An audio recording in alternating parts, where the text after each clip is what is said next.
सभी लोगों का फिर से एक बार स्वागत है शकाना ग्लोरी मिनिस्ट्रीज़ की तरफ से और eagle vision school of profits international की तरफ से हम भविष्य सूचक पाठशाला सीख रहे हैं, प्रोफेटिक स्कूल। और हिंदी में बहुत कम जगह है जहाँ पर भविष्यवाणी या स्वर्गीय क्षेत्रों में हिंदी में सिखाया जाता है। भविष्य सूचक क्षेत्र में तो पवित्र आत्मा ने आत्मा में डाला कि हम इसे सिखाए ताकि सभी लोग जान जाए कि स्वर्गीय क्षेत्रों में क्या है। हम शुरुआत करने से पहले हम स्वर्गदूत पे जारी रख रहे हैं और स्वर्गदूत एक बड़ा विषय है, लेकिन जितना जानकारी मिलेगी उतना अच्छा है हमें। हम भविष्य सूचक पाठशाला नंबर 34 है आज 34। तो शुरू करने से पहले हम प्रार्थना के द्वारा गायन से शुरू करेंगे कि आँखों को अपनी उठाता हूँ मैं, सहायता जहाँ से आई। मेरी सहायता आती प्रभु से, सारे सृष्टि का मालिक। आज के दिन में हमें उसी की सहायता है और उसी की ओर अपनी आंखें उठाकर देखना चाहिए। हम गाएंगे।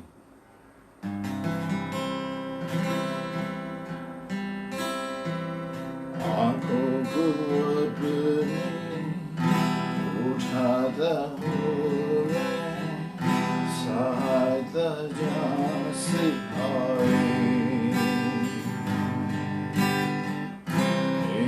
सहायता आदि प्रभु से, सारी सृष्टि का मालिक।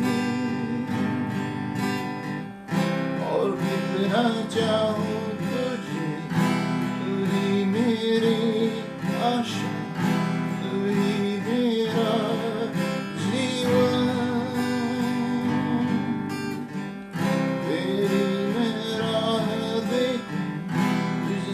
विनती कर, तू मेरी विनती सुन। आँखों को उठाता हूँ, सहायता जहाँ से आई। मेरी सहायता आती प्रभु से,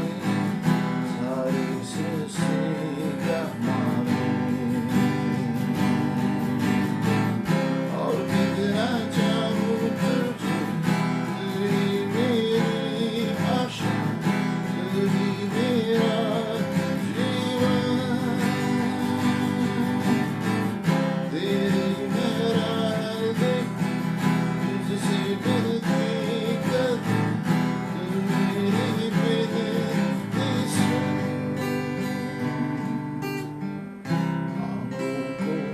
अपनी उठाता हूँ मैं, सहायता जहाँ से आई।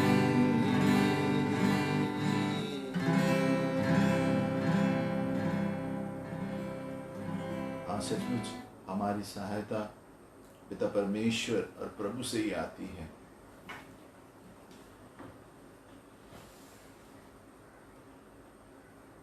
हम आगे बढ़ेंगे स्वर्गदूत के क्षेत्र में। हमारी पाठशाला भविष्य सूचक पाठशाला नंबर 34 स्वर्गदूत को जारी रखते हुए सबसे पहले एफिसियों 2:20 में दिया गया है, और प्रेरितों और भविष्यद्वक्ताओं की नींव पर जिसके कोने का पत्थर मसीह यीशु आप ही है, बनाए गए हो। इसका मतलब क्या है? The household of God is built on the foundation of the apostles and prophets. तो एफिसियों 2:20 के अनुसार हर एक कलीसियाओं में प्रेरित और भविष्यद्वक्ताओं का होना जरूरी है, नहीं तो 5 गुनी सेवकाइयाँ हैं, 5-fold मिनिस्ट्री अधूरी है। इसीलिए आज के दिन में बहुत सारी कलीसियाएँ दूसरी कलीसियाओं की नकल करते हैं, बल्कि प्रभु ने चाहा है कि एफिसियों 2:20 The household of God is built on the foundation of the apostles and prophets। तो हर एक कलीसिया में जब प्रेरित और भविष्यद्वक्ता होंगे, उस कलीसिया की अगुवाई सही तरह से होगी, क्योंकि वो नींव है। तो चलाएंगे कि कलीसिया किस तरह चलनी चाहिए है। और प्रेरितों और भविष्यवक्ताओं की नींव पर जिसके कोने का पत्थर यीशु है। यानी यीशु मसीह हमारी कलीसिया यीशु के नींव पर खड़ी है और उसके लिए प्रेरितों और भविष्यवक्ताओं के नींव पर, यानी वो बेसिक फाउंडेशन है जिसके द्वारा कलीसियाएं और हम चलते हैं कि हम सही जगह जा रहे हैं या नहीं। हम आगे बढ़ते हैं स्वर्गदूतों की प्रतिज्ञाएं और उनका जो न्याय है। अभी इस वक्त जो विश्वासी हम सब प्रभु में विश्वास करते हैं वो ज़्यादा स्वर्गदूत के क्षेत्र में और दिलचस्प ले रहे हैं, क्योंकि प्रभु का वचन कहता है कि आने वाले दिनों में सभी बेटी बेटियां सभी के ऊपर पवित्र आत्मा उंडेल दिया जाएगा। और यहाँ दिया गया है बहुत सारे कार्य हैं जो स्वर्गदूत करते हैं, और जो स्वर्गदूत है 7 आत्माओं के कार्य करते हैं, 7 फोल्ड स्पिरिट। यशायाह 11:2 में दिया गया है पवित्र आत्मा की 7 आत्माएं हैं, पिता परमेश्वर की 7 आत्माएं हैं। यशायाह 11:2 में दिया गया है, मैं पढ़ता हूँ, और यहोवा की आत्मा बुद्धि और समझ की आत्मा, युक्ति और पराक्रम की आत्मा, और ज्ञान और यहोवा के भय की आत्मा। 7 आत्माएं हैं।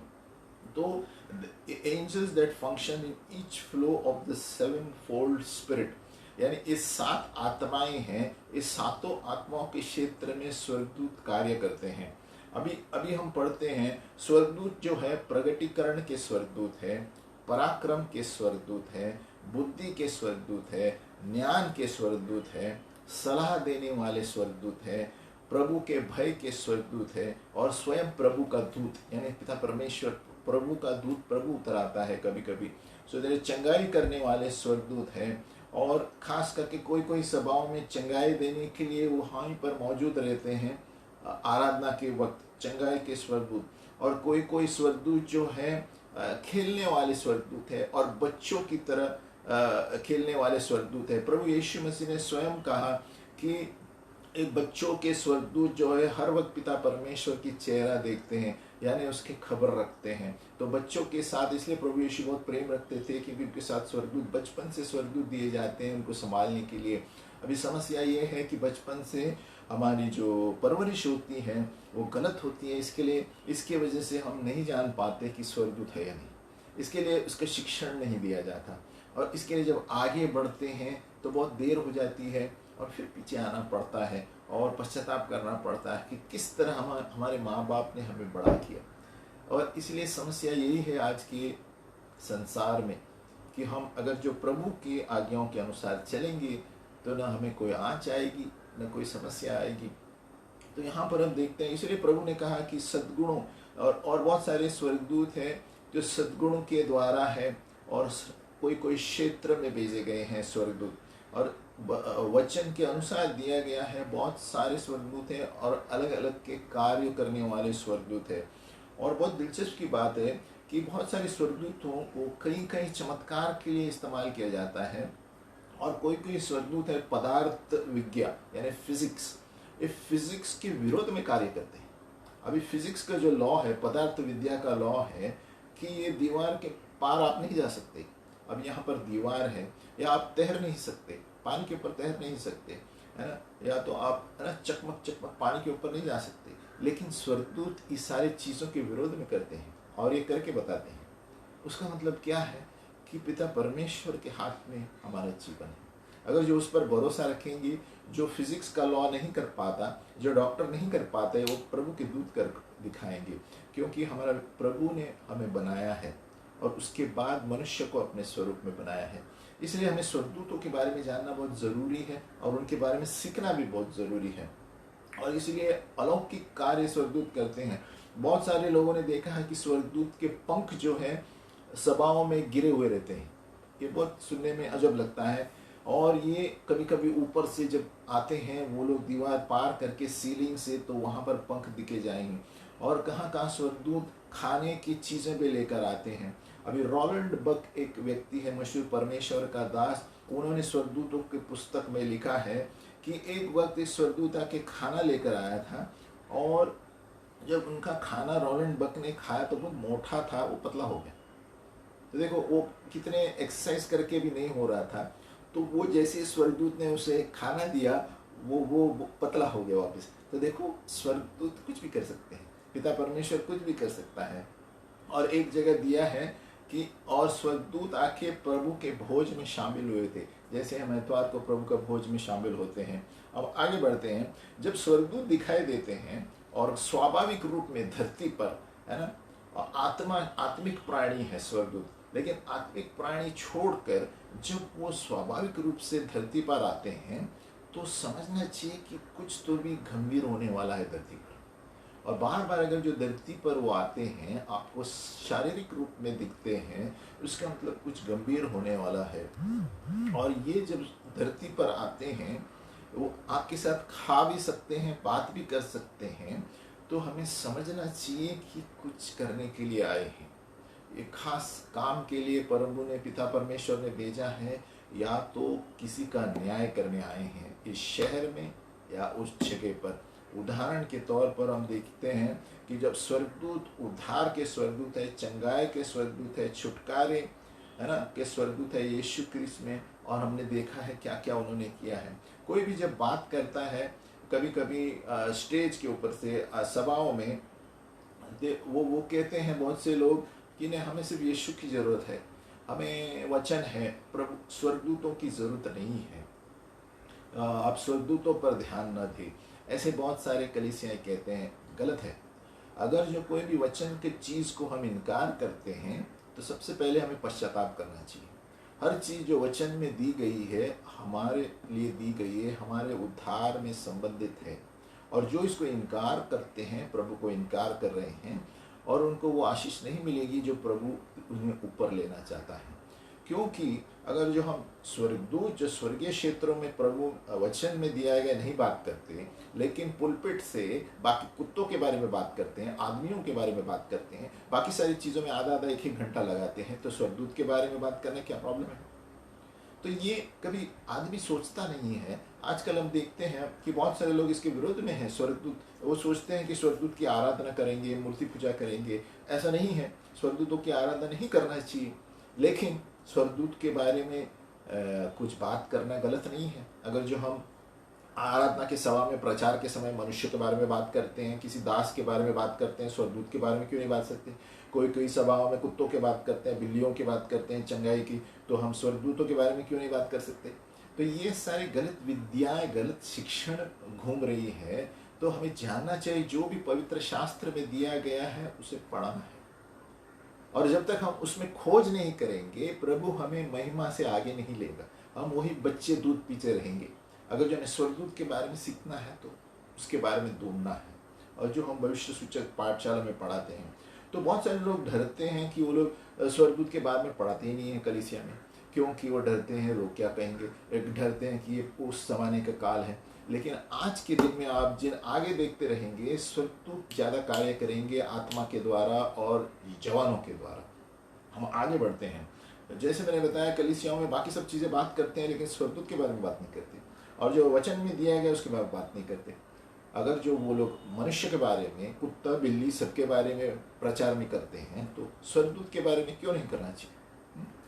तो हमें सोचना चाहिए कभी कि हम क्या करते हैं, परमेश्वर की चीज़ों को भूल जाते हैं। अब आगे बढ़ते हैं। जब हम आत्मा में चलते हैं, जब हमारी आत्मिक आंखें, हमारी ये दो आंखें हैं और आत्मिक आंखें हैं जो दर्शन में दिखती है, हमें कभी कभी स्वर्गदूत के कार्य दिखाई देते हैं। और ऐसा हो सकता है हम बनिया की दुकान में जा रहे हैं, हमें दिखेगा, गैस स्टेशन, पेट्रोल स्टेशन, और काम करने की जगह, नौकरी के जगह पर भी हमें दिख सकता है, और फिर हम उसके साथ सहभागी हो जाते हैं। और लेकिन कभी कभी ऐसे होते हैं जो लोग इतने स्वर्गदूत के पीछे जाते हैं, वो भी गलत है, और प्रभु यीशु को भूल जाते हैं। उसका मतलब ये नहीं स्वर्गदूत के बारे में नहीं पढ़ना पड़ता है, क्योंकि कभी कभी इब्रानियों 13:2 में दिया गया है, तो अतिथि सत्कार करना न भूलो, क्योंकि ऐसे करने से तुमने स्वर्गदूतों को आमंत्रण दिया है। तो देखो, हमारा हृदय साफ होना चाहिए, और हमें बैलेंस में, संतुलन में रहना चाहिए कि कितना किसको करना चाहिए। लेकिन स्वर्गदूत के बारे में नहीं पढ़ना ये गलत है। आज के दिन में हमें उनकी ज़रूरत है, खास करके यहाँ इतनी गड़बड़ी चलती है संसार में। स्वर्गदूत आके हमें बताते हैं सच क्या है, गलत क्या है। आत्मा में हम इसे आगे पढ़ेंगे, इसलिए हमें दैविक संबंध में रहना बहुत ज़रूरी है। आत्मा में प्रार्थना में बैठना, वचन पढ़ना, मिनिमम 1 घंटा प्रार्थना करना ज़रूरी है, तभी हमें ये सारी चीज़ें दिखाई देगी। नहीं तो भूल जाओ स्वर्गदूत देखना। और इसलिए कई बार मैं संडे को बताया था कि प्रभु प्रभु जो कहते हैं वो मेरे राज्य में नहीं आएंगे, जो मेरे कार्य करते हैं वचन के उनको ही मैं नजर आऊंगा, है ना, और वही मेरी आशीष देख पाएंगे। इसलिए जो जो परमेश्वर पिता परमेश्वर प्रभु यीशु में विश्वास करते हैं, आप देखेंगे उनको कोई गति नहीं है आज के दिन में, क्योंकि वो प्रभु यीशु के वचन पर विश्वास करते हैं और प्रभु बचाए रखता है। हम आगे बढ़ते हैं स्वर्गदूत के क्षेत्र में। स्वर्गदूत हमारे साथ कैसे कार्य करते हैं, पौलुस कलीसिया में बात करता है। जब कलीसिया में स्वर्गदूत, कलीसिया में आराधना होती है, वो कहते हैं स्वर्गदूत भी वहाँ पर रहते हैं। इसलिए महिलाओं अपने सर को ढककर रहना चाहिए। वो इसलिए करता है क्योंकि वो सुनते हैं कि कभी कभी स्वर्गदूत भी हमारे आराधना में रहते हैं। पौलुस इतना सीरियस है आराधना के क्षेत्र में कि वो जानता है कि आराधना का मतलब स्वर्ग और धरती दोनों एक साथ मिलकर कार्य कर रहे हैं। ये हमें समझना चाहिए। और आगे भी देखते हैं कि स्वर्गदूतों ने बलवा भी किया है। ये तो लूसीफर है मुख्य, उसका जो महादूत था, यशायाह 14:12-14, और वो चाहता था कि पिता परमेश्वर की जगह पहुंचे। एक घमंड की वजह से वो गिराया गया, और पिता परमेश्वर यानी वो यीशु मसीह का पोजीशन चाहता था, क्योंकि यीशु मसीह को सारे संसार का न्याय करने के लिए हक दिया है और वो वही चाहता था, और उसके लिए उसको पूरा नीचे गिरा दिया गया स्वर्ग से। और दूसरा प्रकाशित वाक्य में 12:3-4 दिया गया है कि और एक चिन्ह स्वर्ग पर दिखाई दिया, और देखो एक बड़ा लाल अजगर था जिसके 7 सिर और 10 सींग थे, और उसकी पूंछ ने आकाश के तारों की एक ताही को खींचकर गिरा दिया। यानी लूसीफर ने 1/3 स्वर्गदूतों को अपने साथ ले लिया, जो बलवा करने वाले स्वर्गदूत थे, पिता परमेश्वर के विरुद्ध चलते थे। यानी 1/3 स्वर्गदूत, 1/3 स्वर्गदूत लूसीफर के साथ नीचे गिरे हैं, और वही आज शैतान या दुष्ट आत्माएं बनकर इस संसार में कार्य करते हैं।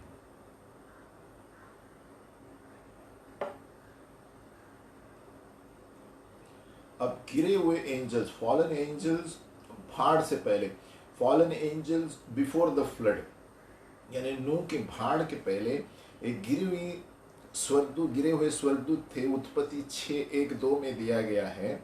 फिर जब मनुष्य भूमि के ऊपर बहुत बढ़ने लगे और उनकी बेटियां उत्पन्न हुई, उत्पत्ति 2:6 का, तब परमेश्वर के पुत्रों ने मनुष्य की पुत्रियों को देखा कि वे सुंदर है, और सो उन्होंने जिस चीज को चाहा उनसे ब्याह कर लिया।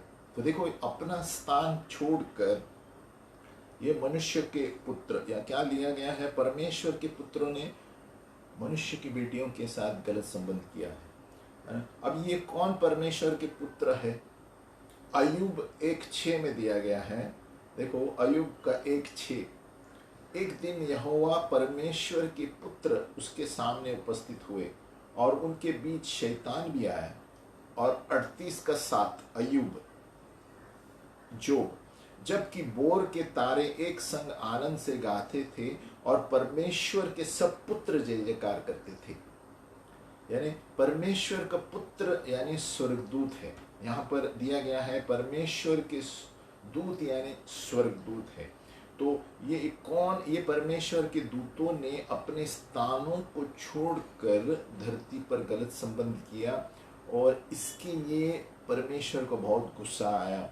और यहूदा 6 में इन स्वर्गदूतों के बारे में दिया गया है जिन्होंने अपने स्थान छोड़कर बेटियों के साथ गलत संबंध किए और गलत आदमी पैदा हुए। आगे हम पढ़ेंगे उसके बारे में कि गलत संबंध के साथ गलत बेटे बेटियां पैदा हुई और वो बड़े बड़े दानव बन गए। तो हम आगे पढ़ेंगे। यहूदा 6 में दिया गया है कि ये स्वर्गदूत वो नहीं है जो लूसीफर के साथ थे। ये स्वर्गदूत अलग स्वर्गदूत है जो बेटियों से गलत संबंध किए थे। उत्पत्ति 6:1 में कि ये स्वर्गदूत वो है जिनको एक स्थान दिया गया था स्वर्ग में, वो छोड़कर वो धरती के बेटे बेटियों के साथ शरीर संबंध किया। और यहूदा जूड 6 में दिया गया है कि ये स्वर्गदूत कहाँ पर है। अभी देखो यहूदा 1:6, फिर जो स्वर्गदूतों ने अपने पद को स्थिर न रखा वरन अपने निज निवास को छोड़ दिया, उसने उनको भी उस भीषण दिन के न्याय के लिए अंधकार में जो सदा काल के लिए है बंधनों में रखा है। तो ये स्वर्गदूत जिन्होंने गलत बेटियों के साथ आकर शरीर संबंध किया, इनको नरक के नीचे के और भी एक स्थान है जिसे टाटरस कहते हैं। टाटरस इंग्लिश में, यूनानी भाषा में TARTARUS। इस स्थान में ये स्वर्गदूत है जिन्होंने उत्पत्ति में पाप किया था और गलत संबंध किए थे, जिसके बाद दानव पैदा हुए थे। ये स्वर्गदूत टाटरस में बंद है, जहाँ पर यीशु के आने के बाद इन्हें आके जेल में डाला जाएगा। और ये स्वर्गदूत अलग है, लूसीफर के स्वर्गदूत अलग है। तो ये स्वर्गदूत हम यहूदा एक वापस पढ़ेंगे। देखो यहूदा में दिया गया है, फिर जो स्वर्गदूतों ने अपने पद को स्थिर न रखा स्वर्ग में वरन अपने निज निवास को छोड़ दिया, उसने उनको भीषण दिन के न्याय के लिए अंधकार में जो सदा गई। अंधकार का जगह है, नीचे है धरती का, और टाटरस जिसे कहते हैं वो और भी नीचे है नरक के आग के, और वहां पर ये बांध दिए गए हैं, बंधनों में रखा है यीशु के आने तक। और उसी तरह यहूदी कहता है कि सुदम और गोमोरा में और इसी पाप के वजह से पिता परमेश्वर ने गंधक के द्वारा उस शहर को जला दिया, और वही पाप इन स्वर्गदूतों ने किया है। दोनों का तालमेल है, और यही जो है नरक की जगह टाटरस पर इन्हें रखा गया है। इसलिए पिता परमेश्वर को ये बहुत गुस्सा आता है, क्रोध आता है ऐसी चीज़ों से। और हम आज के दिन में भी देखते हैं ऐसे पाप हो रहे हैं। आज के दिन में कैसे कहते हैं, देखते हैं, एक तो नंबर आप देखेंगे कि मनुष्य मनुष्य से शादी कर रहा है, लड़कियां लड़कियों से शादी कर रही है। तो ये कौन सी सिद्धांत है? तो यही चीज़ें जो सुदम और गुमरा में हुआ था अभी भी हो रही, और इसका हमें प्रार्थना करना चाहिए दया के लिए, क्योंकि परमेश्वर का क्रोध कभी भी आ सकता है। इसके कारण प्रभु ने स्वर्गदूत भेजे थे नीचे न्याय के लिए, और ये अब भी हो सकता है, लेकिन लोगों को समझता नहीं है, लोग पता नहीं है। आज के दिन में भी इसलिए जो दिया है कि भाड़ के समय स्वर्गदूत और मनुष्य के बेटियां, उन्होंने भाड़ के समय संबंध रखे, और यहाँ पर नेफिलिम पैदा हुए थे। यहाँ लिखा गया उन दिनों में नेफिलिम थे, यानी नफाल का मतलब है गिरे हुए, उनका नाम ही ऐसा है, और उसके लिए गिरे हुए दूत। और उन दिनों में घिरे हुए दूत नेफिलिम थे भाड़ के समय, और बाढ़ के बाद भी थे, जो नूह के भाड़ के बाद भी थे। और इसके द्वारा जो बेटे उत्पन्न हुए थे, ये इनको हीरो कहलाया जाता था। यूनानी भाषा में ये लोग सब दानव कहते थे, बड़े 10 फुट के इनके द्वारा जो पैदा हुए थे, 10 फुट 12 फुट उससे ऊपर। आज भी खोज में इजराइल में जब खोदते हैं तो इन्हें ये बड़ी बड़ी हड्डियां मिलती है, 10 फीट 12 फीट। तो ये सारे इन दूतों के द्वारा पैदा हुए थे मनुष्य को। इसलिए आज भी आप देखते हैं ये यूनानी यानी ग्रीक के देश में ऐसे सारों को भगवान बना दिया है उन्होंने। आप देखेंगे एक व्यक्ति था जिनका नाम है ज़्यूस, वो कहते हैं प्रभुओं का पिता है। ये सारे नाम जो यूनानी भाषा में आप देखते हैं, ज़्यूस, हर्मेस एट्रियम, बिल्डिंगों के नाम, ये सारे वही स्वर्गदूतों के दृष्ट के नाम बिल्डिंगों में दिए गए हैं। आप देखेंगे बहुत सारी बिल्डिंगें या कॉलोनी में यूनानी भाषा में नाम है, हर्मेस एट्रियम, ज़्यूस। मुंबई में है, पता नहीं बाकी देश में शहर में है कि नहीं। ज़्यूस है, यूरोपा है, पोजाइडन है, हर्मेस एट्रियम मुझे पता है क्योंकि एक जगह दफ्तर में मैं काम करता था। हर्मेस एट्रियम बिल्डिंग का नाम है। हर्मेस का मतलब है एक भगवान है यूनानी का। ये कौन से भगवान है? ये सारे वही हैं जो स्वर्गदूतों ने गलत संबंध के द्वारा पैदा किए थे, उनके नाम दिए और उनको भगवान बना दिया। इसलिए आप ग्रीक में जाएंगे, ग्रीस में, तो ऐसे सारे नामों की पूजा होती है। ये सारे गलत चीज़ें हैं, और उत्पत्ति 6 से जब शुरू हुआ था तभी से ये अभी भी बहुत से लोग इनकी पूजा करते हैं। और ज़्यूस दिया गया है ना, वो कहते हैं ज़्यूस का एक बेटा हुआ, उसका और एक बेटा हुआ, यूरोपा। ये सारे नाम आप देख के लगना चाहिए, जो भी यूनानी भाषा के नाम आप देखेंगे, ये सारे उनके भगवान बना दिए उन्होंने। और ये ताल्लुकात रखते हैं उसी वक्त के जब दानव पैदा हुए थे। आप कोई भी बिल्डिंगों के नाम कभी कभी देखो, ग्रीक नाम है और ये सारे वही दृष्ट के नाम है। हर्मिस एट्रियम, ज़्यूस, पोजाइडन, यूरोपा, है ना, बहुत सारी चीज़ों के नाम ऐसे हैं। हम आगे बढ़ते हैं। नूह के दिन में भी स्वर्गदूत आए थे ऊपर से और उन्होंने महिलाओं को अपना शरीर संबंध किया। और आज भी हम, जैसे मैंने बताया था, आज भी इस धरती पर ऐसे हो रहा है। और आज भी हम देखते हैं रिपोर्ट में, आप मीडिया में देखेंगे कि अंतरिक्ष से दूसरे लोग आ रहे हैं, किसी को पता नहीं कौन आ रहे हैं, और दूसरे लोग आ रहे हैं और संबंध रख रहे हैं धरती पर। अब बहुत सारे आप न्यूज़ में देखेंगे तो ये कौन है? ये सारे गिरे हुए स्वर्गदूत हैं। ये सारे गिरे हुए स्वर्गदूत अंतरिक्ष से आते हैं, कोई यूएफओ नाम देता है, कोई कुछ नाम देता है। ये सारे दुष्ट आत्माएं जो है आते हैं और धरती पर कार्य करते हैं, और किसी को पता नहीं, किसी को दिखता नहीं है, किसी को रेखा दिखता है, किसी को सही तरह से नहीं दिखता। तो ये सारी वही चीज़ें हैं जो गिरे हुए स्वर्गदूत धरती पर आकर कार्य करते हैं अभी भी। क्योंकि जैसे मैंने बताया, जब लूसीफर गिर गया तो उसको स्वर्ग से फेंका गया, वो आकाशी स्थानों में है, यानी आकाश और तीसरे स्वर्ग के बीच में कार्य करता है। तो यहाँ पर सारी दुष्ट आत्माएं दिखती हैं। और इसमें हम चांद के बारे में हम जानते हैं, बहुत सी महिलाएं क्या कहते हैं, ग्रहण के वक्त यही नहीं काटो, वो नहीं काटो कहते हैं। ये सब क्या है? दृष्ट के क्षेत्र है, कुछ नहीं होता है, ये दुष्ट आत्मा ने कंट्रोल किया है। तो हम, क्योंकि चांद के क्षेत्र में भी वहाँ पर लूसीफर के शैतान मौजूद है, दुष्ट आत्माएं मौजूद हैं। तो हम आगे बढ़ते हैं। अब पौलुस कहता है 1 कोरिन्थियों 11 में 2 से 16, जब आराधना के वक्त महिला अपने सर को ढाकते हैं इसीलिए क्योंकि स्वर्गदूत वहां पर आ जाते हैं।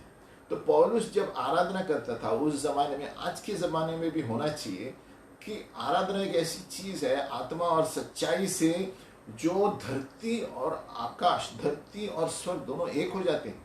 हमारी आराधना ऐसी होनी चाहिए, सब गाने के लिए गाना नहीं चाहिए, तो आराधना ऐसी होनी चाहिए कि स्वर्ग नीचे उतर आना चाहिए। इसलिए पौलुस कहता है 1 कोरिन्थियों 11 में कि इसीलिए ये महिलाओं को अपने सर ढकना चाहिए, क्योंकि स्वर्गदूत मौजूद होते हैं सभाओं में। और स्वर्गदूत मौजूद का उसका संबंध क्या है लेडीज का सर ढकना से?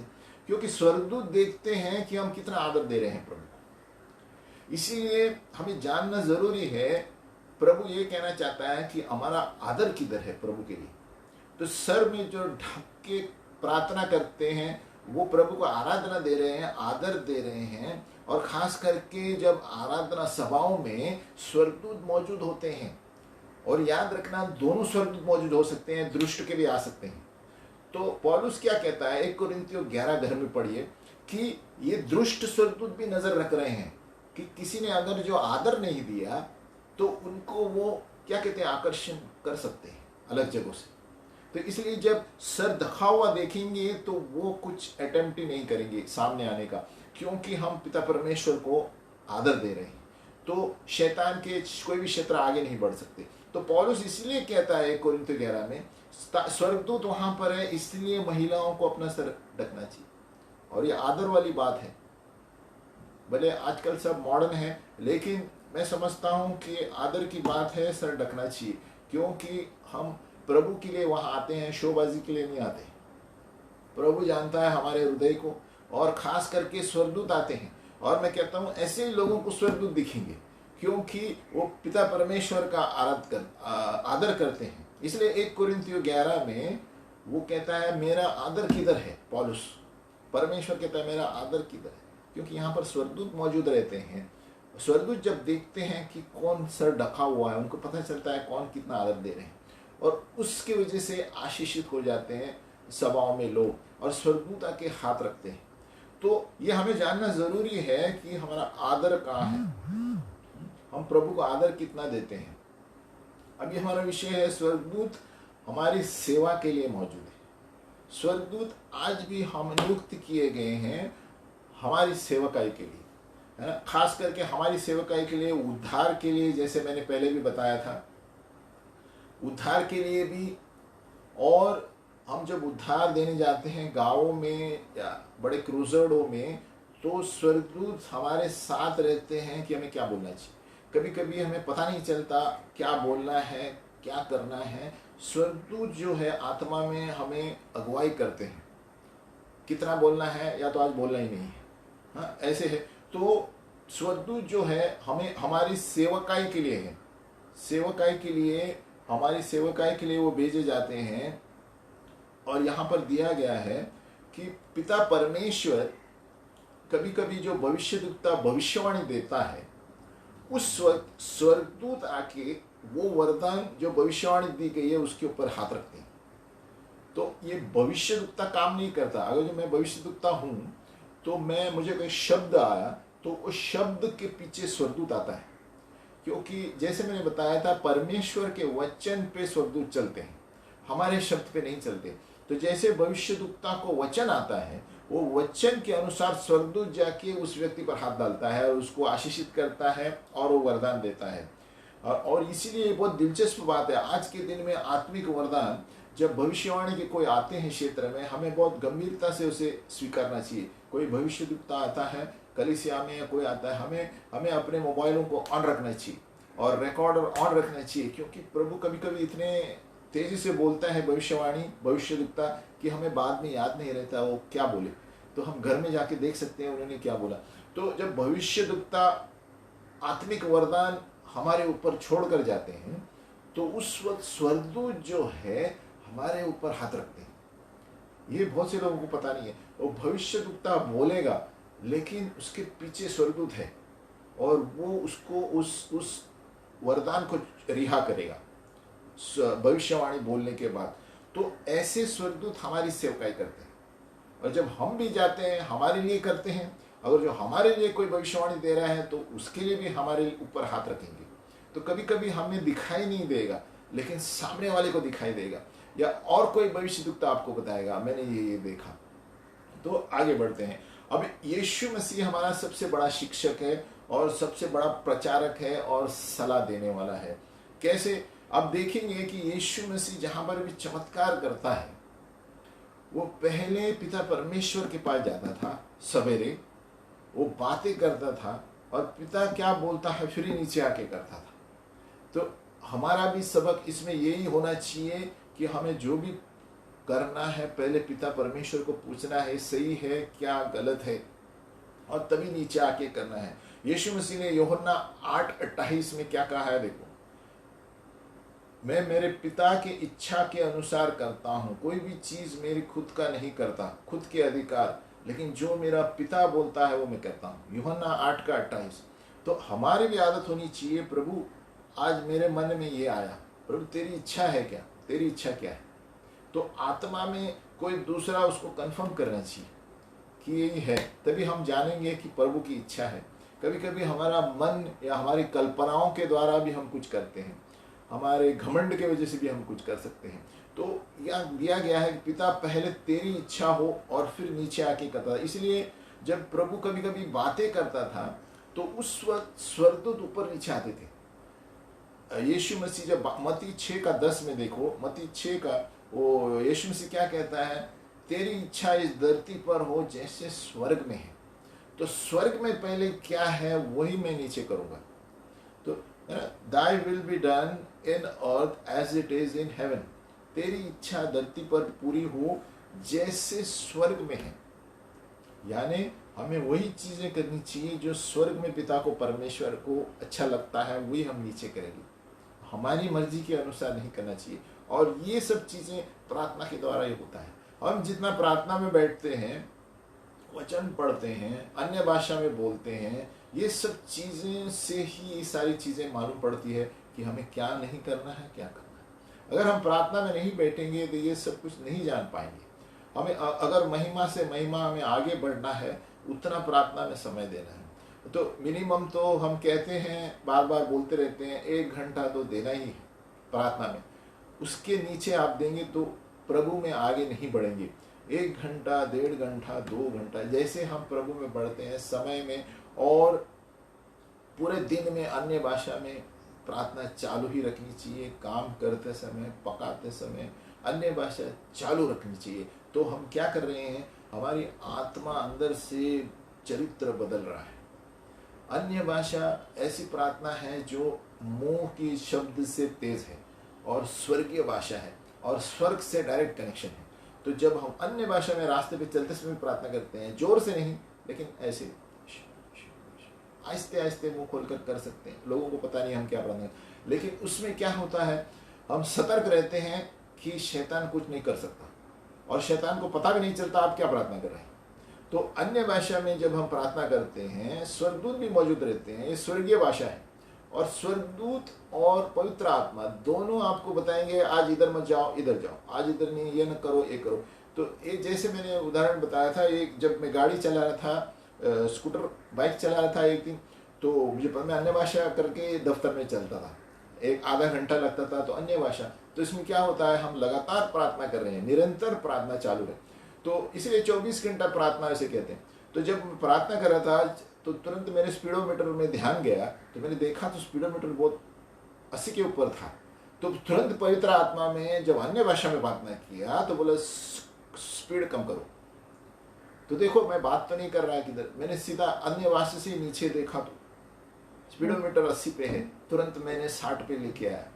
तो पवित्र आत्मा अन्य भाषा से बहुत सारे एंटीना के जैसे है, अन्य भाषा से पवित्र आत्मा सावधान करता है, हमें यहाँ पर मत जाओ, आज इधर मत जाओ, सावधान करेगा आत्मा के अंदर। तो अन्य भाषा शब्दों से भी तेज है, शब्द की प्रार्थनाओं से ज्यादा तेज है, उससे आप आत्मिक स्थिति में और बढ़ेंगे। इसके लिए पौलुस कहता है कलीसिया में, मैं तुमसे भी ज्यादा अन्य भाषा में प्रार्थना करता हूँ सभी लोगों से, क्योंकि पौलुस जब भी घोड़े पे चलता था अन्य भाषा छाली थी, इसलिए उसको स्वर्ग के दर्शन लगातार मिलते थे। घोड़ों पर चलते समय दिखता था, नाव में दर्शन दिखता था, यहाँ पर स्वर्गदूत दिखता था, वहां पर, क्योंकि जब हम अन्य भाषा में प्रार्थना करते हैं आपको आहिस्ते आहिस्ते स्वर्गदूत दिखने चालू होंगे। अन्य भाषा में प्रार्थना करते हैं, आहिस्ते आहिस्ते स्वर्गीय चीजें बाजार में नजर आएंगी आपको। अन्य भाषा में प्रार्थना करते हैं, कभी बाजार में आप सब्जी भी खरीदेंगे तो उसके पीछे प्रभु आपको कुछ बताएगा, कि सब्जी के पीछे वो कोई मंडप में बैठा है उसके बारे में भी प्रभु कुछ बताएगा। तो ये अन्य भाषा से स्वर्गीय चीजें खुल जाती हैं, आत्मिक चीजें हैं। हमारी ये 2 आंखें हैं, लेकिन ये 2 आंखों के पीछे दूसरे 2 आंखें खुल जाती हैं, और उसके लिए हमें डेली प्रार्थना करनी चाहिए। तो इसलिए यीशु मसीह जब प्रार्थना करता था, स्वर्गदूत ऊपर नीचे आते थे और उसे बातें करते थे, आज ये करो, ये मत करो। तो कितने जरूरी है आज के दिन के लिए स्वर्गदूत हमारे लिए बहुत जरूरी है, आत्मिक अन्य भाषा जरूरी है, पर हमारी आंख जो है, आत्मिक आंखें खुलना बहुत जरूरी है। तभी हम जान जाएंगे कि कौन सी चीजें नकली है, कौन सी चीजें असली है। इसलिए हमें प्रार्थना में बैठना बहुत जरूरी है, और प्रार्थना में बैठेंगे तो ये सारी चीजें हमें देखने को मिलेगी। हम आगे बढ़ते हैं, और ज्यादातर जितना हम वचन भी पढ़ते हैं, प्रार्थना, वचन, अन्य भाषा, प्रार्थना, वचन, अन्य भाषा, संगति, ये सारी चीजें संबंधित है। जितना हम प्रभु की चीजों में बिजी रहेंगे उतना ही आपको दर्शन शुरू होंगे देखने के लिए। दर्शन, आत्मिक आंखें खुल जाएगी, बुद्धि का शब्द आएगा, ज्ञान का शब्द आएगा, वर्ड ऑफ नॉलेज आएगा, सब आ जाता है। तो वचन ही इसका मूल है, क्योंकि प्रभु यीशु मसीह स्वयं वचन है और वचन आत्मा है। तो जितना हम वचन पढ़ेंगे, हम अपने आप को आईने में देख रहे हैं। तो वचन पढ़ते पढ़ते पवित्र आत्मा अंदर घुसता है, और पवित्र आत्मा के द्वारा ही, हम वचन के द्वारा ही दर्शन देखना शुरू करते हैं। तो वचन ऐसे ही स्टोरी बुक नहीं है, वचन पवित्र आत्मा है। यीशु मसीह ने कहा मेरा वचन जीवन है और आत्मा भी है। हम आगे बढ़ते हैं, स्वर्गदूत और भविष्यवाणी का वरदान।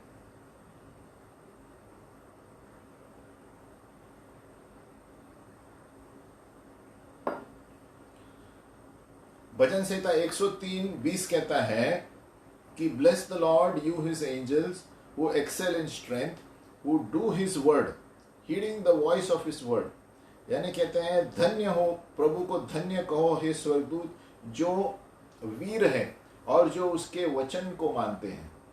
तो स्वर्गदूत परमेश्वर के वचन पर चलते हैं, हमारे वचन पर नहीं चलते।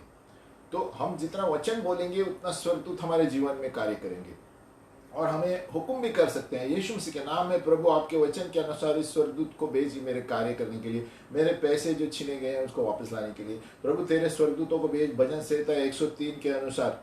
तो हम स्वर्गदूत से भी इतना डायरेक्ट बात नहीं कर सकते, ना उसकी आराधना कर सकते हैं, लेकिन यीशु के नाम में हमको हुक्म दे सकते हैं।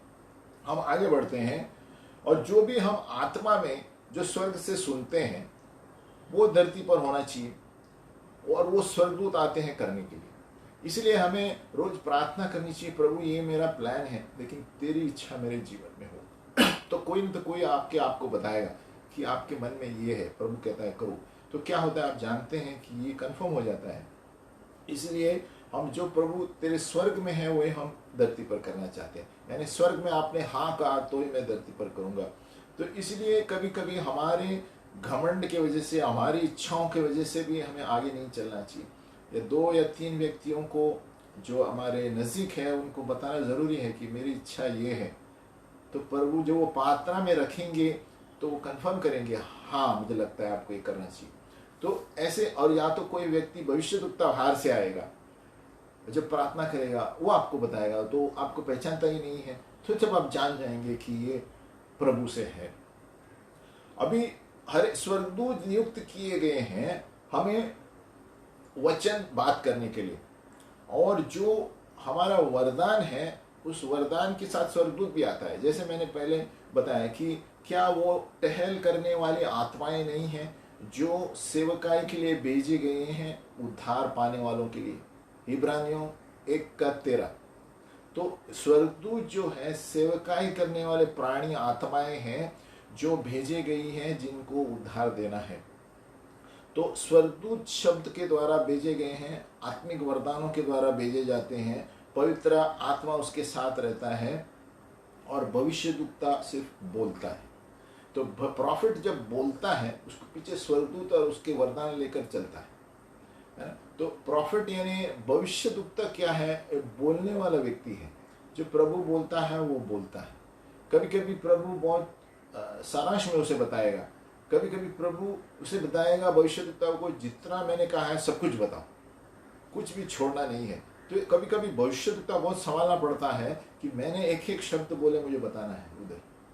तो स्वर्गदूत क्या करते हैं और कितने अच्छे हैं। स्वर्गदूत जो है 100% जो प्रभु ने बोला आपको आकर बताएंगे, वो चुकते ही नहीं है क्योंकि परमेश्वर की आत्मा में चलते हैं।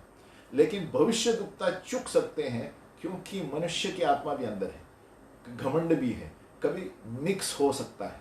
इसके लिए जब कोई भविष्यद्वक्ता कुछ बोलता है हमें रिकॉर्ड करना चाहिए और बार बार सुनना चाहिए कि ये कोई आत्मा का है, ये उसकी मनुष्य की आत्मा है या परमेश्वर की आत्मा। तो हम तुरंत जान जाएंगे अंदर से, जब हमें शांति मिलेगी। कोई भविष्यद्वक्ता आपको कुछ बोलता है, आपको अंदर से तुरंत एक उछल सी आएगी, शांति आएगी, इससे ही बोल रहा है ना।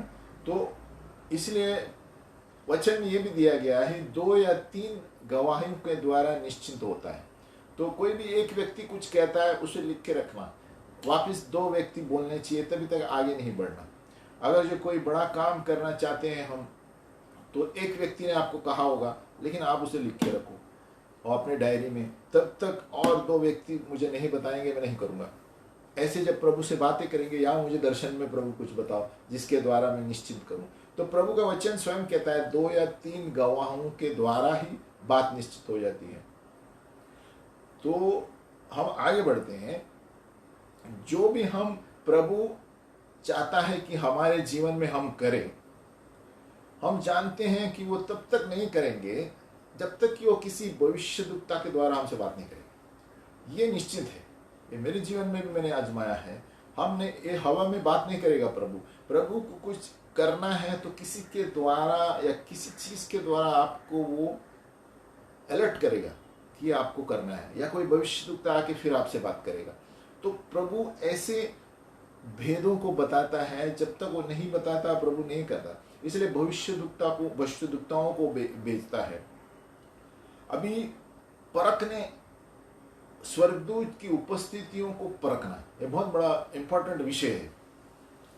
स्वर्गदूत अभी परखने की आत्मा में, कई बार भी पढ़ाया था इसको, लेकिन स्वर्गदूत की उपस्थिति को जानना कि ये परमेश्वर की आत्मा है, कौन से स्वर्गदूत है। स्वर्गदूत दोनों है, स्वर्गदूत प्रभु के भी हैं और लूसीफर के भी हैं। तो हमें जानना बहुत ज़रूरी है। जितना हम प्रभु में बढ़ते हैं हमें जानना चाहिए कि higher the level higher the devil, यानी जितना हम ऊंचाई पे जाते हैं उतना ही ऊंचाई वाला शैतान पीछे रहता है। तो हमें इसीलिए अन्य भाषा एक बहुत बड़ा शस्त्र है जिससे हम शैतान को नहीं पता चलता आप क्या कर रहे हैं। और जैसे प्रभु के दास आगे बढ़ते हैं, हमने देखा है ज़्यादातर पुस्तकों में सभी लोग सिर्फ अन्य भाषा में ही प्रार्थना करते हैं, और कोई कोई 2 घंटे, कोई कोई 3 घंटे। तो ये आदत बन जाती है, क्योंकि अन्य भाषा में,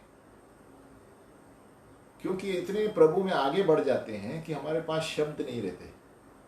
तो प्रार्थना में जब शब्द नहीं रहते तो अन्य भाषा में प्रार्थना करें, क्योंकि हम सब वो लेवल पार कर चुके, तो तब सिर्फ अन्य भाषा बाकी रहता है। तो कभी कभी कोई कोई 1 घंटा अन्य भाषा में प्रार्थना करते हैं, 2 घंटा अन्य भाषा में प्रार्थना करते हैं, फिर वचन पढ़ते हैं। कोई कोई वचन पढ़ते पढ़ते अन्य भाषा में प्रार्थना करते हैं। दोनों भी सही है, प्रगटीकरण मिलता है। आप आहिस्ते से खराब करके वचन भी पढ़ सकते हैं, उसमें वचन का भी प्रगटीकरण मिलता है, अंदर से भी आप प्रार्थना करें। ये आदत की बात है। तो हम परखने की बात कर रहे थे। तो स्वर्गदूतों की उपस्थिति को कैसे परखना, ये बहुत बड़ा विषय है। 1 कोरिन्थियों 12 देश में परमेश्वर ने हमें वरदान दिए हैं पवित्र आत्मा के। अभी ये वरदान जो है, परखने का वरदान आत्माओं को, ये अलग वरदान है वर्ड ऑफ नॉलेज से।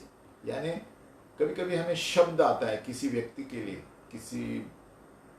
के लिए शब्द आता है, देखो प्रभु तुमसे ये कह रहे हैं, तो ये वर्ड ऑफ नॉलेज अलग है और परखने की आत्मा अलग है। वर्ड ऑफ नॉलेज क्या होता है, तुरंत प्रभु कोई बात करता है, किसी का चेहरा दिखता है तो प्रभु उसके बारे में कुछ बोलता है कि अरे प्रभु इसके जीवन में ऐसा हो रहा है, इसके जीवन में ऐसा होने वाला है। ये वर्ड ऑफ नॉलेज है। तुरंत प्रभु पिक्चर देख के या उसको बात करते देख के, चेहरे को देख के बताएगा। उसको बुद्धि का, ज्ञान का शब्द कहते हैं। वो तुरंत ऐसे गिर जाते हैं मन में उनको बताने के लिए, है ना। लेकिन परखने की आत्मा जो है, डिसर्नमेंट ऑफ स्पिरिट्स, आपको परखना है आपके बाजू में क्या हो रहा है, आपके इर्द गिर्द क्या हो रहा है। इसके लिए बहुत सतर्क रहना पड़ता है। आज के दिन में अभी जैसे आपको कुछ हुआ तो क्या आपके ना त्वचा को खरोच आई, ये परखने की आत्मा है। कुछ तो भी मतलब मेरे कमरे में क्या कुछ एकदम प्रकाशित हुआ, क्या मेरे घर में कुछ अंधार सा हुआ, ये परखने की आत्मा है ना। क्या आपने कुछ आवाज़ सुनी, ये कौन सी आवाज़ थी, है ना। रात को चलते समय या कभी रात को सोते समय कुछ आवाज़ आई, तो ये परखने की आत्मा है। लेकिन बुद्धि के शब्द उसी तरह टपक जाते हैं आप किसी को देखते वक्त, वहाँ पर खड़े रहते वक्त, है ना। तो ये परखने की आत्मा हमें रहना बहुत ज़रूरी है, खास करके आज के दिन के लिए। जो वातावरण चल रहा है, कौन सच बोल रहा है, कौन झूठ बोल रहा है, कुछ पता नहीं चलता। लेकिन आप अगर जो प्रार्थना में बैठेंगे, आत्मा में आपको पता चलेगा कौन सी चीज़ें फेक है और कौन सी चीज़ें सही चल रही हैं। जो कौन सी टीवी पे गलत बोल रहे हैं भाषा, कौन से गलत न्यूज़ चल रहा है ना, तुरंत बताएगा। तो परखने की आत्मा कैसे है, इब्रानियों 5:14 कहता है, पर अन्न जो है सयानियों के लिए है, जिनके ज्ञानेंद्रिय यानी 5 सेंसेस अभ्यास करते करते भले बुरे में भेद करने के लिए पक्के हो जाए, परिपक्व, मैच्योर हो जाए। तो हम हर वक्त पिता परमेश्वर से मांगना चाहिए, प्रभु मुझे और काबिलियत दो कि आत्माओं को परखूं। कोई आदमी बहुत अच्छा दिखता होगा, लेकिन अंदर क्या है, आत्मा को परख, और को एकदम सामान्य रूप से उस स्थिति को मैं परख सकूं। सब अच्छा दिखता होगा लेकिन परख सकूं। अभी एक उदाहरण है साधु सुंदर सिंह का। साधु सुंदर सिंह मैंने पहले बताया,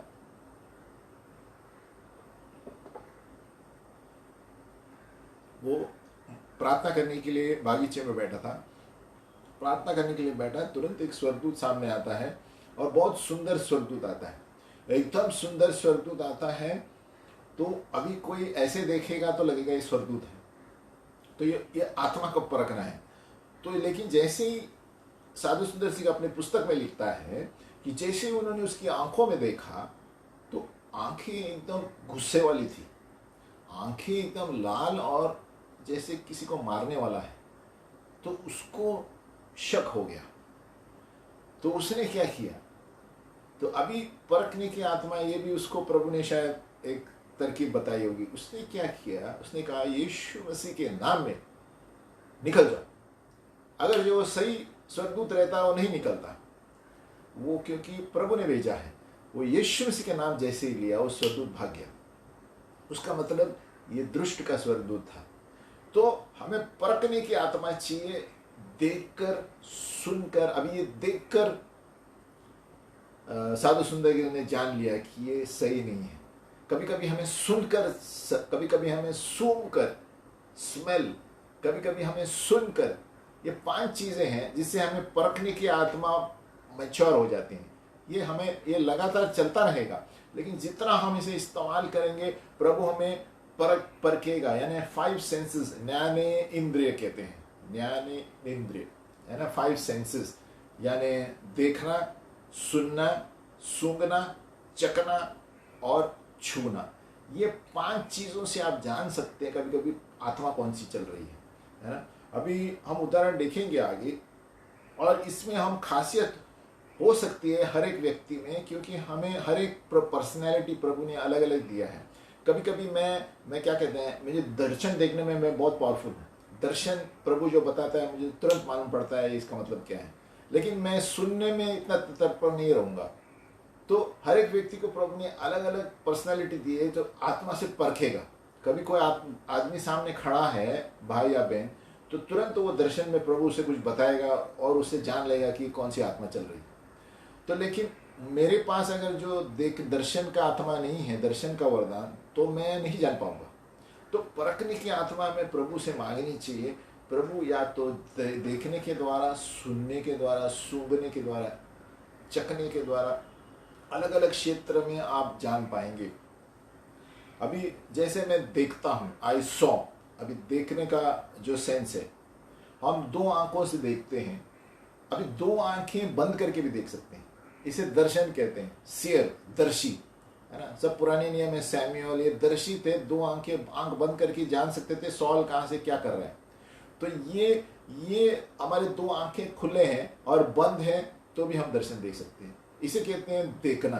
तो ये परखने की आत्मा प्रभु से मांगनी चाहिए। प्रभु मेरे आंखें बंद है तो भी मुझे पता होना चाहिए कौन किधर क्या कर रहा है, आज कौन कुछ झूठ बोल रहा है, कौन कुछ गलत कर रहा है मेरे से व्यवहार या मेरे परिवार से। तो हम जब देखते हैं तो सोते समय भी दर्शन देखते हैं, तो ये देखने के वरदान है। सोते समय भी सपने देखते हैं, प्रभु स्वर्गदूत भेजता है। तो ये देखने की चीजें हैं, परखने की आत्मा, देखने वाले क्षेत्र में। और कभी कभी ऐसे हो सकता है कि एक प्रकाश सा ऐसा तो दर्शन में आप देखेंगे, बिजली की तरह देखेंगे। और कभी कभी आप देखेंगे एक रेखा की तरह, या एक कोहरा, फॉग जिसे कहते हैं, फॉग की तरह आप देखेंगे कि परमेश्वर की महिमा उस कमरे में भर रही है। आप अंदर ये दर्शन में देख रहे हैं। तो ये सारे परखने की आत्माएं। आप ऐसे देखेंगे तो नहीं दिखाई देगा, लेकिन आंख बंद है तो कभी कभी आप देखेंगे धुआं से आराधना का सभा भर रहा है। तो ये परखने वाली बात है कि परमेश्वर की आत्मा है, कौन से क्या चल रहा है। तो आपको पता चलता है देखने से। इसलिए हमें हम एफिसियों 1:17 हम बोलते हैं ना, बार बार प्रार्थना करें, प्रभु मेरी मन की आंखें खोल। एलीशा ने अपने सेवक के लिए प्रार्थना किया, प्रभु इसकी मन की आंखें खोल, क्योंकि ये नहीं जानता कि इसके पीछे कितने रथ खड़े है ना। जब शत्रु आए थे एलीशा को पकड़ने के लिए, तब एलीशा ने देखा पूरे स्वर्ग के रथ है, लेकिन उसके सेवक ने नहीं देखा। तो उसने कहा, सेवक प्रभु इसकी आंखें खोल, और तुरंत प्रभु ने उसकी आंखें देखे तो पूरे स्वर्गीय रथ खड़े हैं। तो ये देखने वाली परखने की आत्मा है। तो हमें ये चाहिए आज के दिन के लिए, मांग प्रभु मुझे ये परखने की आत्मा दो, मेरी मन की आंखें खोल, मेरी हृदय की आंखें खोल, ताकि मैं बिना देखे जान सकूं किधर क्या हो रहा है। किसी के बारे में जब प्रार्थना करूं तुरंत प्रभु दर्शन देगा, स्वर्गदूत आके कुछ बताएगा।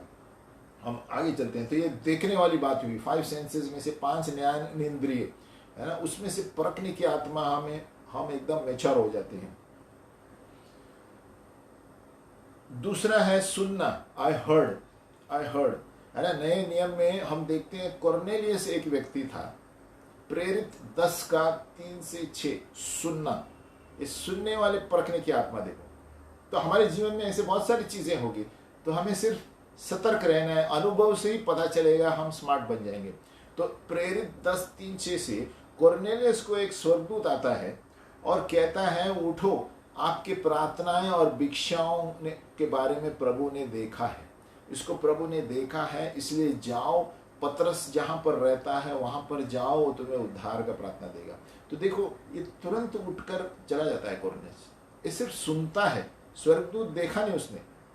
अभी आप देखेंगे प्रेरित 10 के 3 से 6 आप घर में पढ़ सकते हैं। वो कहता है कि आप समय मत बर्बाद करो, जैसे जल्दी जाओ और जोपा में जाओ, और वहां पर सिमोन जो पतरस कहलाता है वो इसके साथ रह रहा है, जो समुद्र के किनारे है, वहां पर जाओ। वो तुरंत निकल जाता है।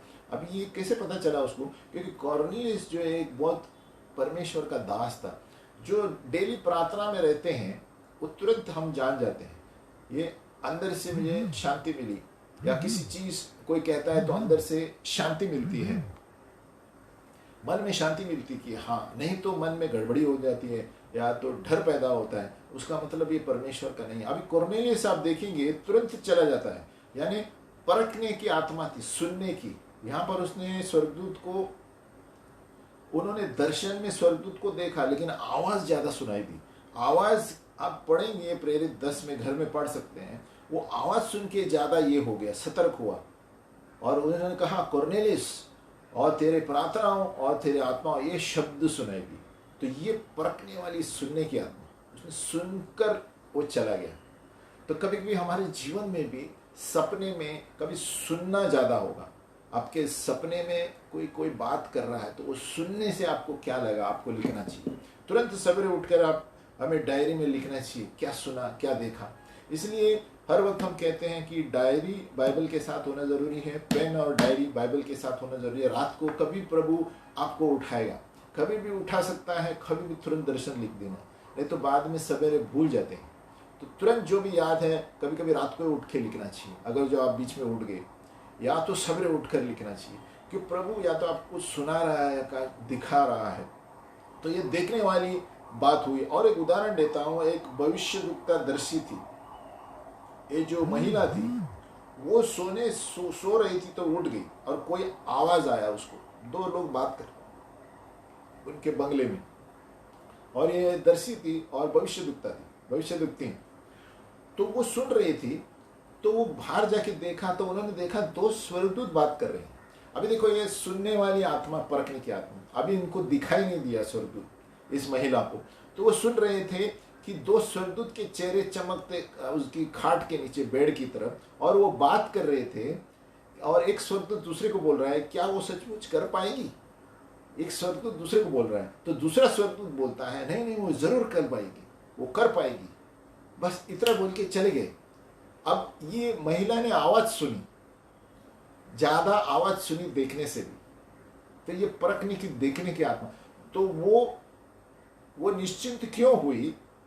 क्योंकि दूसरे दिन वो कुछ महत्वपूर्ण काम करने के लिए जाने वाली थी, और वो गड़बड़ी में थी कि मैं करूं क्या नहीं।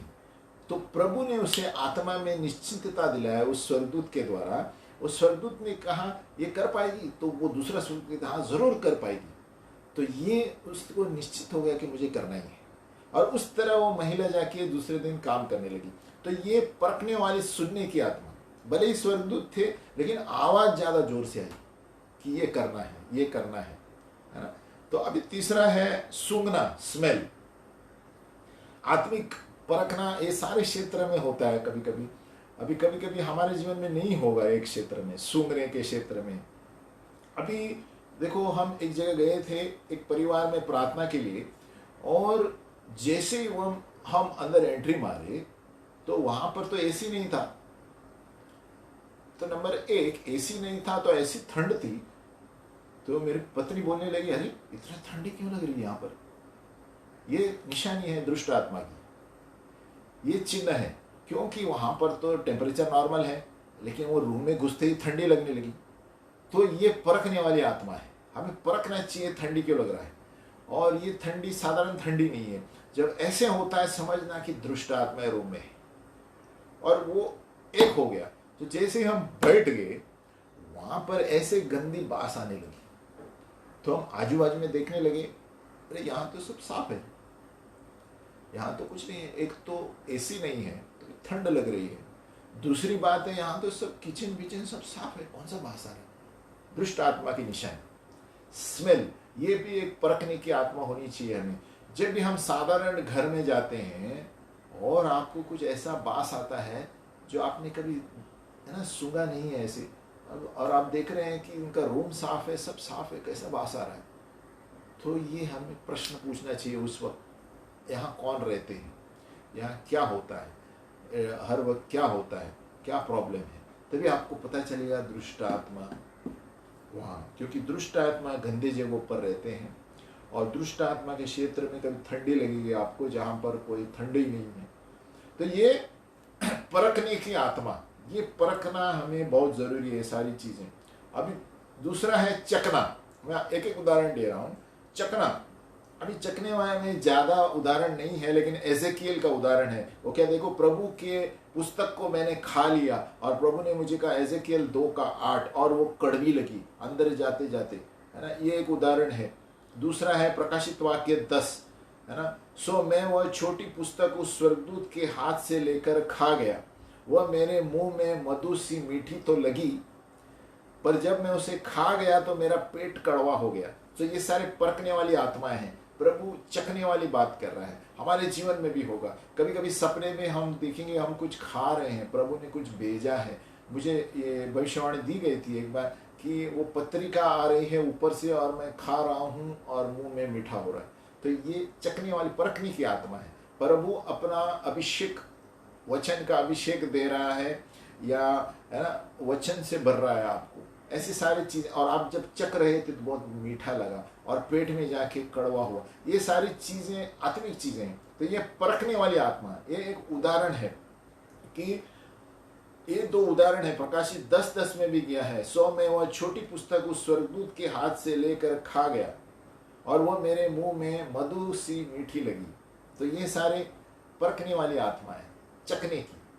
तो ये परमेश्वर के, और दूसरे क्षेत्र में आप जाएंगे तो आपको कुछ अलग लगेगा। तो समझ जाना कि दुष्ट आत्मा कहाँ पर है और प्रभु की आत्मा कहाँ पर है।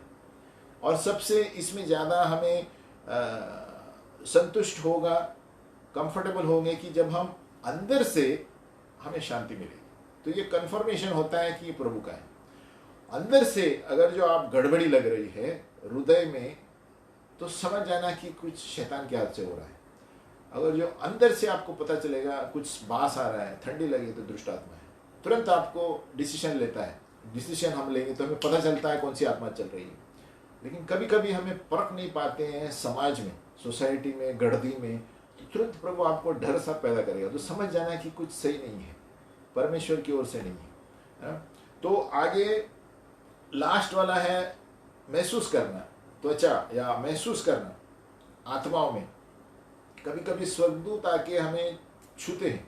आराधना के समय उनके पंख ऐसे रब होके जाते हैं, तो हम सट करके देखते हैं किसने मुझे छुआ, पीछे कोई नहीं, सब आराधना में है।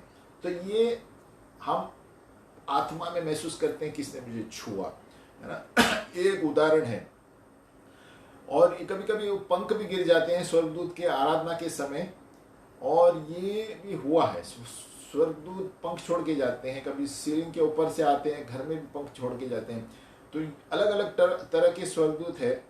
लेकिन ये त्वचा यानी महसूस करना भी एक तरह का परखने की आत्मा है। कभी कभी आप रात को सोएंगे तो ऐसा स्वर्गदूत आपको छू कर जाएगा, तो आपको अंदर से कुछ अलग ही, है ना, जैसे आप जागरूक हो गए, कोई चीज में आत्मा भर गए अंदर से, आपको कुछ अंदर से महसूस होगा। तो समझ जाना है कि स्वर्गदूत आके चला गया है, या परमेश्वर का अभिषेक पवित्र आत्मा के द्वारा कुछ हो रहा है, या अंदर से आपको अंगार से ही लग रहा है।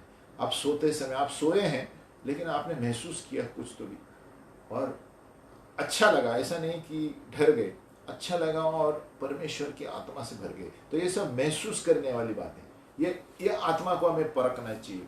तो हमें आत्माओं को परखना चाहिए कि ये स्वर्गदूत है या दुष्ट आत्मा है या मनुष्य की आत्मा है। तीनों चीज से हमें प्रभु अनुभव से ही सिखाएगा। जैसे मैंने हम उदाहरण दिया, अब अनुभव से ही हमें लिख के रखना है। इधर ऐसे हुआ तो उधर ऐसे क्यों नहीं हुआ। तो अनुभव से हमें पता चलेगा कि ये मेरा मन था, ये आत्मा नहीं थी, ये मेरा मन में मैं सोच रही थी, तो या सोच रहा था। तो अलग अलग जगह से अगर जो हमें अभिषेक है पिता परमेश्वर के आत्मा का, अलग अलग समय में लोग देखते हैं, सुनते हैं, सूंघते हैं, चखते हैं, या कोई और आत्मा के बारे में महसूस करते हैं। जैसे मैंने कहा ठंड लगी है ना, अंदर बैठे तो समझ जाए कि ये ठंड कैसी है, तो हम कुछ अलग महसूस कर रहे हैं, तो ये दुष्ट आत्मा की निशानी है। पवित्र आत्मा रहेगा तो ठंडी ऐसे नहीं लगेगी जहाँ पर एकदम जहाँ नॉर्मल टेम्परेचर है। पवित्र आत्मा में ज़्यादा गर्मी लगेगी आपको। अंगार, पवित्र आत्मा का अंगार, या तो शांत रहेगा वातावरण, और आपको सबसे, जैसे मैंने बताया कि अंदर से आपको एकदम अलग लगेगा, कुछ गड़बड़ है यहाँ पर, और अंदर से शांति नहीं रहेगी, तो अब समझ जाएंगे कि दुष्ट का कुछ कार्य हो रहा है। तो हम प्रार्थना करेंगे ईश्वर कि हे पिता परमेश्वर, हे पवित्र आत्मा, हम हमारी आंखों को, हमारी स्वाभाविक आंखों को और हमारे हृदय की आंखों को इस वक्त तुम्हारे सामने रखते हैं प्रभु। प्रभु इसे अभिषेक कर प्रभु, हमें अभिषेक कर प्रभु, ताकि हम फर्क जान सके प्रभु कि क्या नकली है, क्या दुष्ट है और क्या मनुष्य की आत्मा है प्रभु। हम इन सारे 5 ज्ञान इंद्रियों को हमारे तुम्हारे सामने पेश करते हैं प्रभु, और हमें सही पटरी पर रहने के लिए मदद कर प्रभु।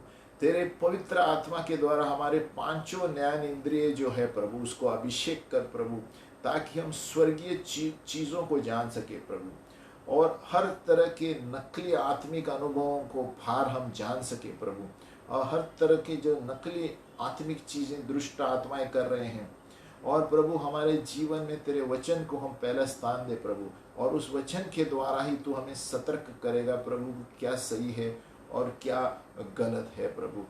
और हम यीशु मसीह के लहू से ढाप दिए गए हैं प्रभु, हमारे परिवारों को और हमें और हमारे बच्चों को सभी तेरे लहू से ढापते हैं प्रभु। यीशु के नाम से प्रभु तेरी महिमा के लिए हमें इस्तेमाल कर प्रभु, यीशु के नाम में प्रार्थना करते हैं,